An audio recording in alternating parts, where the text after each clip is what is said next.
Hey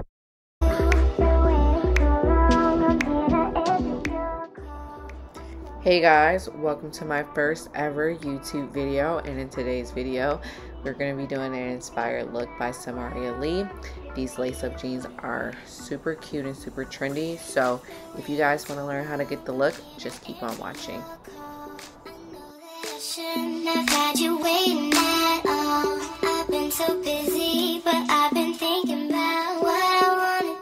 Alright guys, let's jump right in. So the things that you're going to need is a ruler, twisted rope, grommets, a hammer, preferably a mallet, fabric marker, denim thread, a denim needle, that's super important, and a rotary cutter. All these items will be listed below. So these are actually a pair of jeans that I thrifted a while back, and just an extra scrap piece of denim fabric that I've had. And what I'm doing is I'm just laying this scrap piece of fabric on the back of my jeans, and I'm lining them up with the inseam of my pants, and I'm marking where the excess fabric is.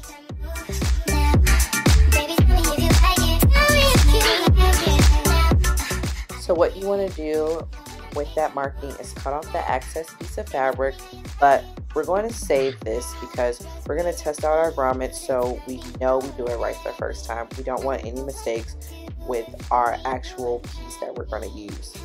We're going to fold that piece in half and then mark the halfway point of the scrap fabric, and then we are going to cut it down the middle, and then we'll have the two pieces that we're going to use to put our grommets in.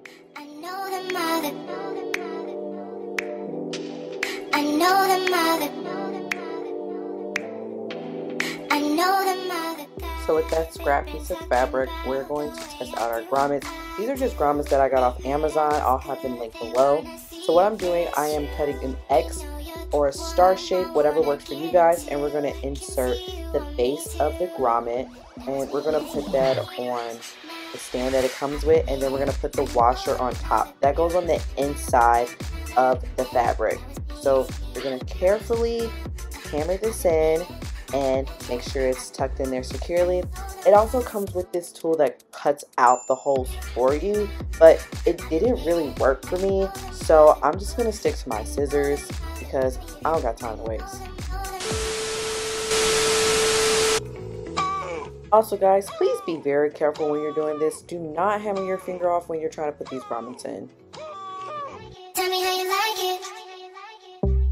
Now that we've tested out our grommets and we have our two strips of fabric, you guys are going to want to evenly place your grommets on your strips. And I used about 8 grommets, and I placed them about 1.5 to 2 inches apart. And from there, you're going to want to make sure that all of the grommets are evenly placed in the center of your strips. And once you get them centered, you're going to want to just take your fabric marker and mark each of those spots, so when you remove them off, you can cut the exact spots that you placed them in.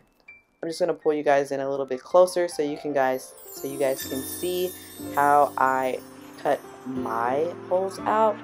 So what I do is I just create a X shape, and I go all the way down all my strips.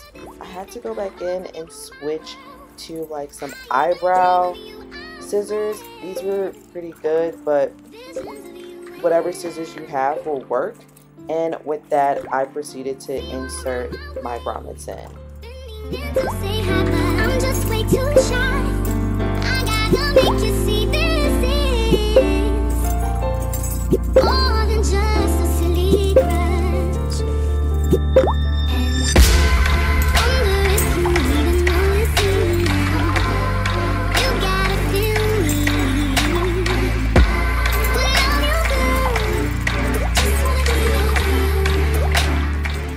So after you guys insert your grommets, I highly suggest that you guys check to make sure they are secured tightly, because right there you can see I have a gap, and what you basically need to do is just go back over and rehammer it to make sure that it's all secure and flat.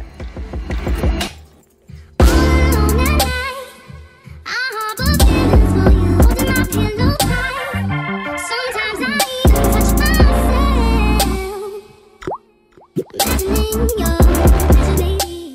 with any of the pre-cut holes that you make, if they're too small, just go back in with those eyebrow scissors that I talked about and make them a little bit bigger so you're not stressing the fabric and adding too much pressure in, because it can create wrinkles and you don't want that. So just cut a little bit more so you can easily guide the base of the grommet in.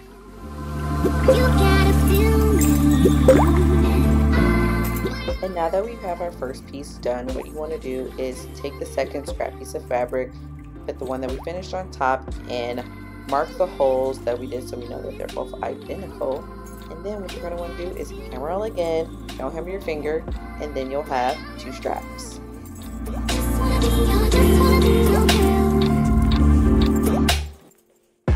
So now that you have your two pieces of fabric and no one hammered their finger off, what you're going to want to do is place them on the back of your jeans, and you're going to want to pin them to your desired liking. In Samaria's jeans, she doesn't have her pockets completely shut off. There's still access to them. So what I wish I did was make my straps just slightly thinner so I have more access to my back pockets.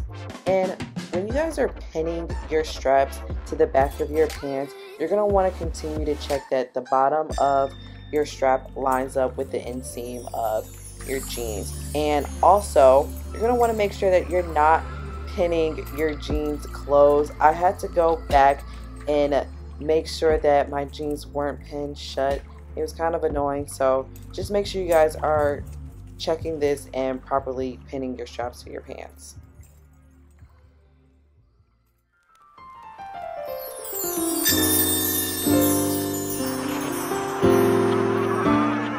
Now that you have both of your straps pinned in place, you're going to want to take your twisted rope and lace up the back of your jeans. You're only going to do one side of it so you can get an idea of how long your rope needs to be. And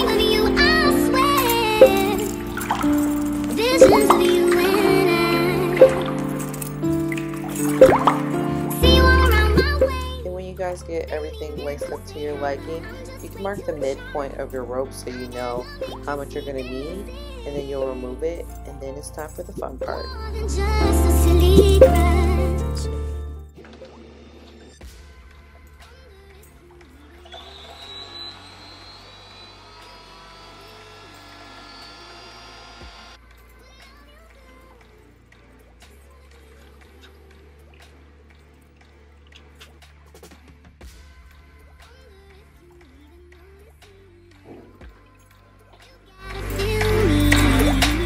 We're going to be using a simple straight stitch for this project.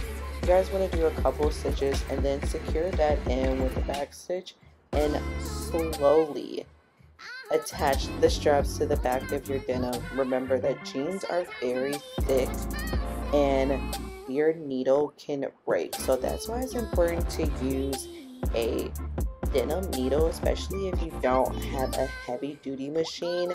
And that's why you also want to go really slow when you guys are sewing these pieces together.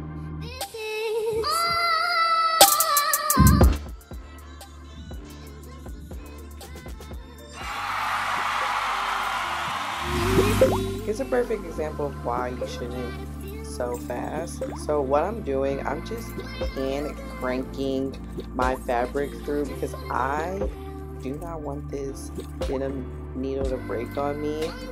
I got all of it through. I think I was going over a pocket. I honestly, my biggest fear is the needle breaking and shooting out my eyes. So please don't rush. Just take your time while you're doing this. And once you finish with your first strap, you're going to want to secure that in with the back stitch and move over to the other strap and do exactly what you did with the first one. Make sure that you go slow, and if there's any thick patches, make sure you just hand crank it so you don't potentially break your needle.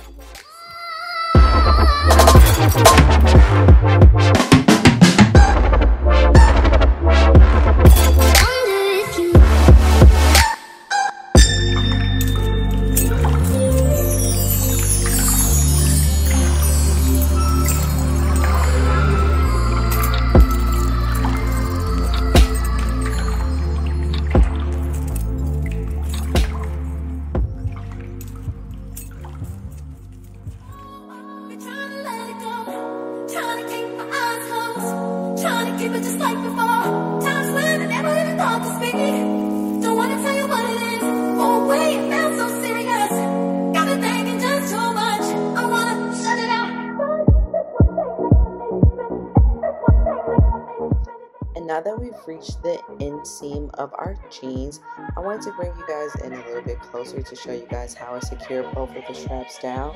I used a simple straight stitch through both of our straps, and I just back stitched in just to get them both locked in place. And then I went to the top of our jeans and I sewed about halfway through because I wanted the top of my straps to fray a little bit. And this is a great trick to do when you want your jeans to fray a little bit when you put them in the dryer, but not too much. It gives you the perfect amount, so it gives it a stop so it doesn't continue to fray throughout your time of wearing them.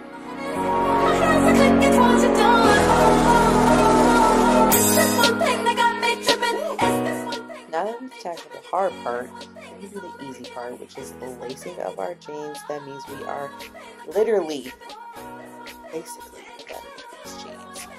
So I decided to change how I laced up the jeans. If you guys remember in the beginning, I went from the top to the bottom, and I went back to see how Samaria laced up her jeans, and she went from the bottom up. And this way is so much better because it looks really weird with the knot at the bottom of my jeans.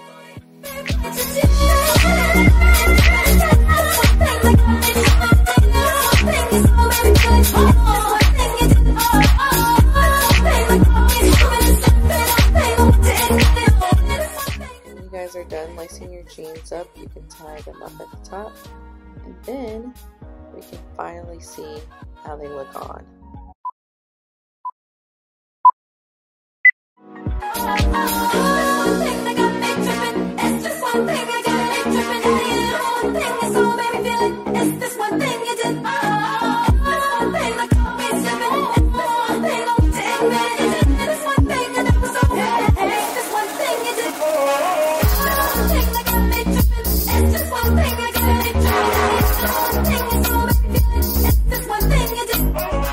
Alright guys, this is the final result. I love the jeans so much that I did a black pair, and I hope you guys found this video very helpful.